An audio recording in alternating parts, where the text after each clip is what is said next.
What's up, y'all?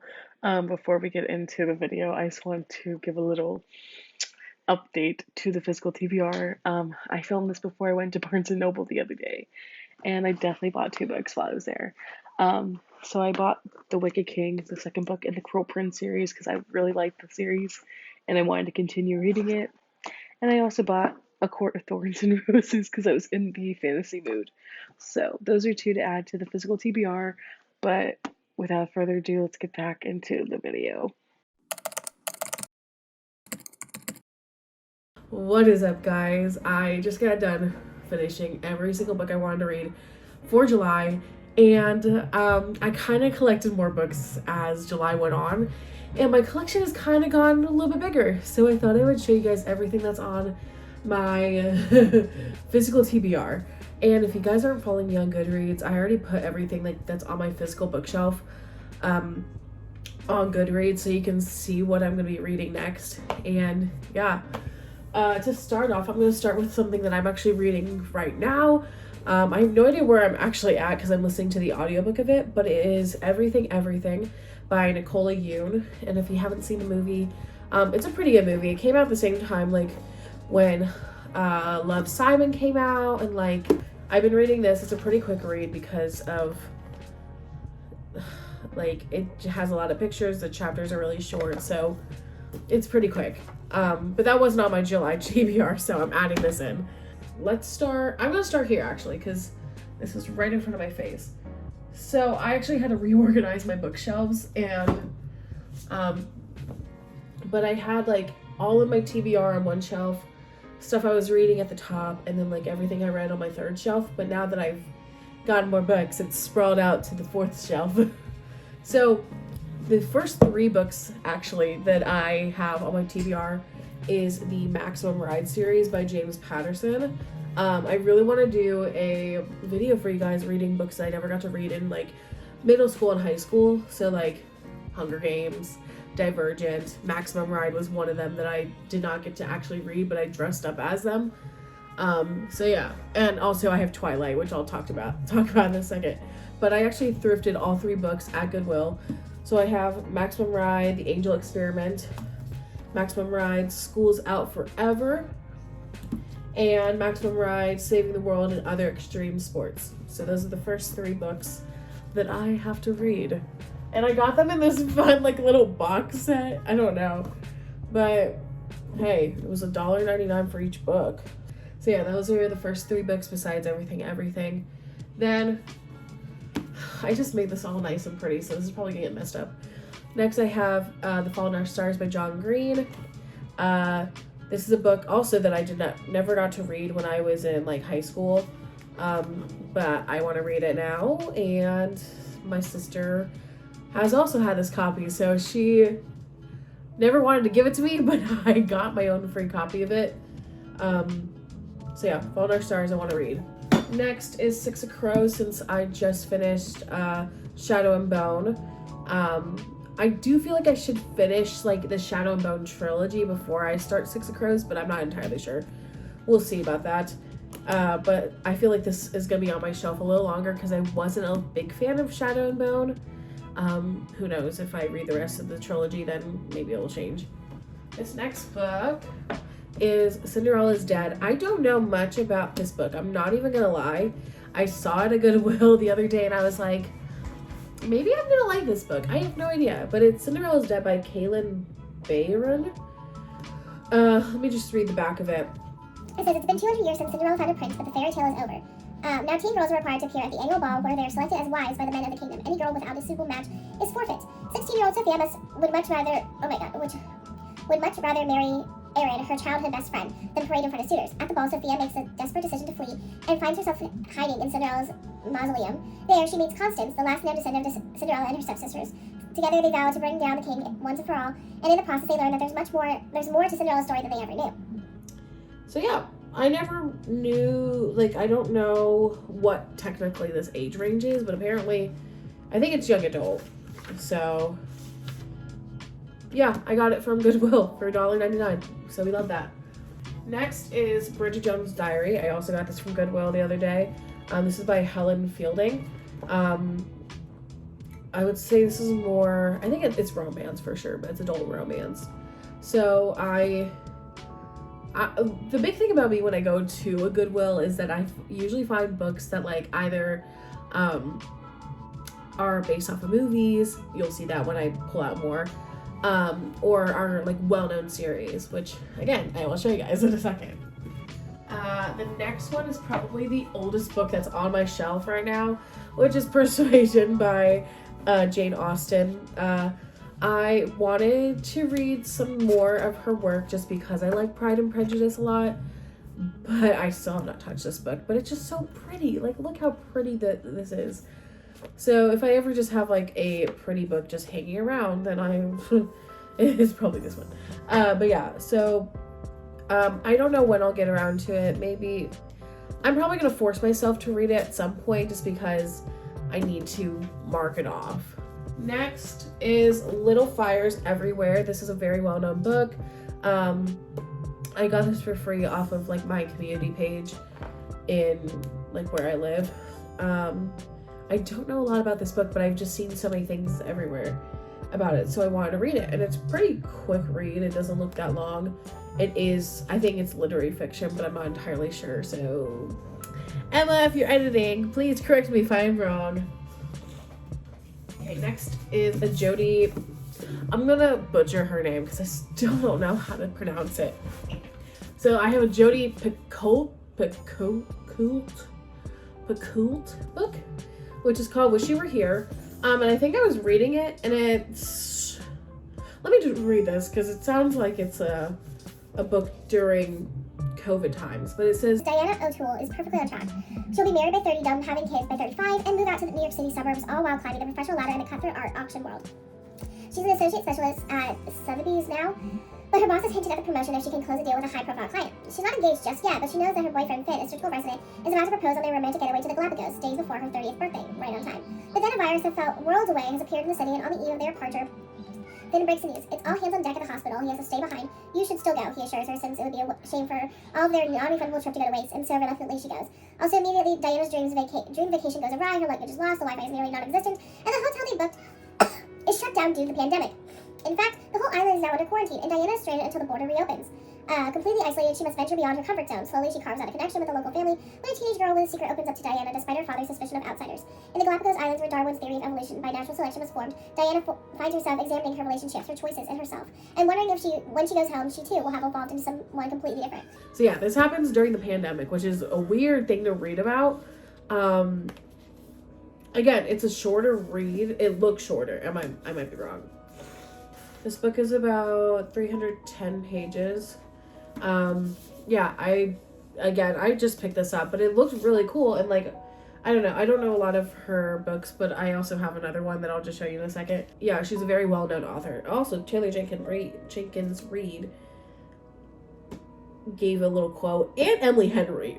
That's crazy. That's crazy. So yeah, I'm excited to read this one. And it's a hardback. I got it from Goodwill. Like, I find so many books at Goodwill for like a good price. This is another Jodi Picoult book, which is My Sister's Keeper, which is a very big movie if you have not seen it. I'm intrigued to read this because I know this movie by like really well. So if you don't know the premise, basically, one of the daughters is sick, and so the parents create another daughter to use as like a kind of like, I don't know how to describe it, as kind of like the sister, what's it called? Yeah, she's a bone marrow match, and so they basically use her for like all the surgeries. So she is poked and prodded on, and so this whole book is about like, what's her name? Kate, who is about, it's about Kate's life, but also Anna trying to get like emancipation for her body. So very crazy book, and I'm excited to read this one because I know this movie, and I like getting books that I can envision the movie happening at the same time. That's why I have so many of them. Next book is another book from Goodwill. This is The Girl with the Dragon Tattoo by Stieg Larsson. And again, I don't know too much about this, but I've heard a lot of really good things, and I I have never watched the movie, but I really wanted to, so I'm like, maybe I'll read the book first before I watch the movie. But it says, Stieg Larsson's The Girl with the Dragon Tattoo combines murder mystery, family saga, love story, and financial intrigue into a complex and atmospheric novel. It says Harriet Wenger, a scion of one of Sweden's wealthiest families, disappeared over 40 years ago. All these years later, her aged uncle continues to seek the truth. He hires Mikkel Blomqvist, a crusading journalist recently trapped by a liberal conviction, to investigate. He is aided by the Pearson tattooed punk prodigy Lisbeth Salander. Together, they tap into a vein of inequity and corruption. interesting. I am very intrigued to see. I think this is more literary fiction. I don't think there's probably a subplot of romance there, which is definitely, I think this definitely gets out of my comfort zone. So we will see. Now, getting into something very outside of my comfort zone is a Stephen King book, Billy Summers. Got this from Half Price Books. This book is massive. Like, it's bigger than my head. And I feel like a lot of people know about Billy Summers' book, but it's basically about this guy who is a sniper. What's the term? Hitman, that's what I'm thinking. So, very intrigued to read this. I really want to read some of these, like, more thriller books during, like, October and September, just leading into Halloween and everything. So, we will see. Also, my brother is screaming outside the room right now. Next one is Room, another book that is based off of a movie, or the movie is based off of the book. This one is by Emma Donoghue. So basically, Room is about, like, this mom and her son. She was kidnapped when she was younger, and it's coming from the perspective of her son, who is 5 years old, and he talks about what Room is like for him and just how they escape out of it. So, another one I got from Goodwill. Next one is another really pretty old book on my shelf. It is Good Girl's Guide to Murder by Holly Jackson. Again, I want to read this during October probably, just because I really want to keep in that spirit of Halloween. Yeah, it's been on here for a while and I just never pick it up because I don't know, I just never am intrigued by it. So definitely putting this on my physical TBR for like September and October will keep me accountable. Next book I have is a Riley Sager book, The House Across the Lake. I got this actually at Meyer. Yeah, this book is very well known and I'm very intrigued to read it because I've heard really good things about it.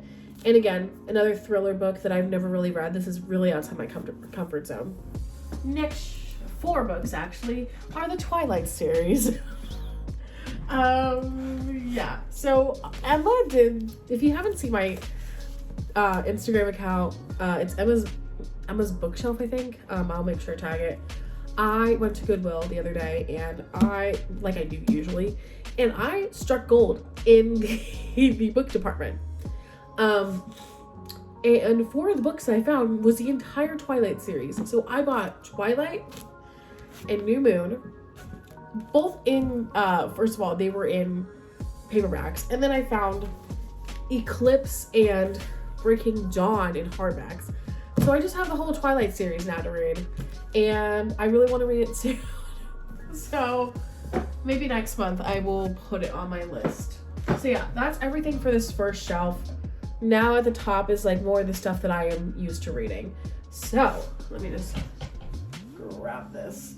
Ugh, we are going to rapid fire. Okay, first book is Shatter Me, which is another book that is very well known in the book talk community. I got this at Goodwill. I thrifted it. I found it. I was like, oh my god, yes, I'm gonna buy it. This is by Tahera Mafi. I hope I'm saying that right. I'm so sorry if I'm not. Another dystopian novel that I think I would really like. I have the sequel to Me Before You, which is After You by Jojo Moyes. I got this for $3 at Half Price Books, and I was like, yeah, I'm gonna read it because I really loved Me Before You a lot. Next, I have Dial A for Aunties by Jessie Q Sutanto. Another book that was highly recommended on Goodreads and also just in YouTube and like the BookTube community. I really wanted to read it, especially as someone who is Asian American. I love seeing aunties on the cover. I was just really intrigued by it. Next book is Salt to the Sea by Ruta Sepetys. I don't know how to say her name. I'm so sorry. I was recommended this book by my little Holly, which I really appreciate. And I found this at Half Price Books, and I was really excited to read it. And I think it's a historical fiction with some stuff. I don't know, but I think it's young adult, so I'm not entirely sure. But it says, Winter 1945, 4 refugees, 4 secrets. Each one born of a different homeland, each one hunted and haunted by tragedy, lies, war. As thousands desperately flock to the coast in the midst of the Soviet advance, four paths converge, vying for a passage aboard the Wilhelm Gustloff, a ship that promises safety and freedom, but not all promises can be kept. so it's kind of like the Titanic, which might end horribly. Next, we have People We Meet on Vacation by Emily Henry, another book talk book that is, like, I've been trying to read. And I loved beach reads, so hopefully People We Meet on Vacation lives up to that expectation. We're getting to the end. Next we have Love Theoretically by Ali Hazelwood. Again, a very new release that I have on my shelf that I have not read. It's because I have other books to read, and I finally just got finished with all my July TBR stuff. Got it from Half Price Books though, so I was really excited. Also, Christina Lauren also read a little blurb on the front. I didn't even realize it. Yeah, I've heard a lot of praise for this book, so I'm hoping it turns out like that. And then I got The No Show by Beth O'Leary.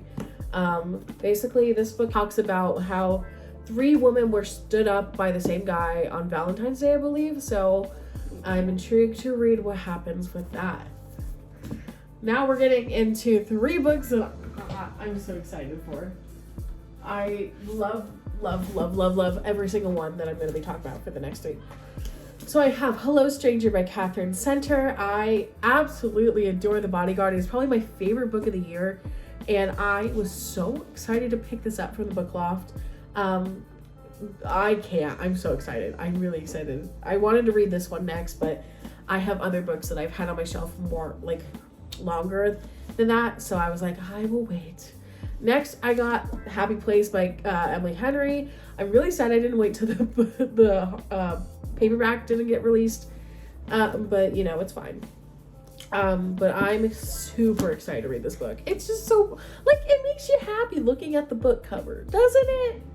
And I've heard such good things about the book in general, and she's such an amazing writer. And yeah, I want to read this before the summer ends, but you know, like, probably won't happen, you know. And then lastly, the most anticipated sequel for me that I need to read, which probably will happen after I finish Everything, is The Ballad of Never After. I am patiently waiting to finish up Everything so I can read this book and then be prepared for the trilogy, like the 3rd installment of it. Also, BuzzFeed gave a little blurb on this. Also, Jodi Picoult, or whatever her, that's crazy. All these authors that I read just like writing blurbs for each other. But yeah, I think that's everything that is on my physical TBR that I'm like, whew. So now that I have shown you everything, I think I'm going to give you guys my August TBR. So let me just figure out some stuff really quickly. Okay, so I have picked 4 books for myself because I think 6 books was a lot for last month. And so I think August will be a little bit harder, especially since I'll be student teaching this upcoming month. So I picked 4 books that I think I can read in that span of time. And if I need more, then I'll pick out more. Or maybe I'll go to the library. Who knows?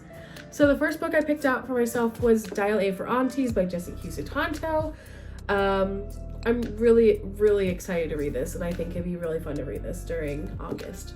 Yeah, like I think when I was thinking about different genres to read, technically this is like literary fiction with like a murder mystery, so like I think it's literary fiction, who knows? I don't know what to describe it as, but you know, comedy, like there's comedic timings in here, murder mystery, all that fun stuff. So I think that'd be fun, and a little bit switch of pace. I have People We Meet on Vacation by Emily Henry. A nice summery book to end the summertime, obviously. So I think that'd be fun. And especially since I want to read Happy Place, but I feel like I should read this one first because I've had it longer. Then I have Hello Stranger by Catherine Center. I am trying to finish this. I want to read this book so bad, and maybe I'll read it like as kind of like a treat for myself for getting through a lot of these books. And then lastly, which I told you guys this about, I will do it as soon as possible, is The Ballad of Never After, which that is the plan. I might add another book in there just so I feel like I might get through these books a little too easily because I'm so excited for them. So, you know, when Emma was talking about, oh, I might get through some of these books really quickly, yeah, I definitely did. I actually finished Everything, and The Ballad of Never After before July ended. I think The Ballad of Never After was literally the last day of July. And, oh my god, let me just tell you, I was sobbing over this book. It is my new favorite book, along with some other ones that I've talked about. But this one right here, gut-wrenching. But yeah, I finished those two during July, so I actually added on a couple more books to my August TBR. So I'm actually reading right now The Fine Print by Lauren Asher. And then I'm also listening to the audiobook of Love and Other Words by Christina Lauren. I actually just bought the book today. So that way I could like read it physically, but also listen to the audiobook at the same time. But yeah, so hopefully that tides me over for the rest of the month. I also got The Fine Print at my local library, so I wasn't buying another book there. But yeah, hopefully that tides me over until the end of August. And obviously I have other books on the shelf too. I just was at the library and I found The Fine Print, so yeah. But yeah, take it away, Emma. So if I was to add another book into this, I think I would do Salt to the Sea. But that's just like last option if I run out of things to read. So we have Salt to the Sea, Hello Stranger, The Ballad of Never After, People We Meet on Vacation, and Dial A for Aunties. So I think that's a really good lineup for this month. And hopefully I get through all of them, which I think I could. I think if I spend a lot of time on them, and like obviously I have work and I have student teaching coming up really soon, it's gonna be a little challenging, but I think I can do it. So I hope you guys enjoy this video. Hopefully you guys have some new reads to look at, maybe because I inspired you, I don't know. But yeah, I am gonna go start finishing up everything, and hopefully starting The Ballad of Never After soon. So keep an eye out on my social media. I'll make sure to link it down below. And make sure to give this video a thumbs up. Subscribe if you want to see more videos from my face. But yeah, I'll see you guys next time. Bye.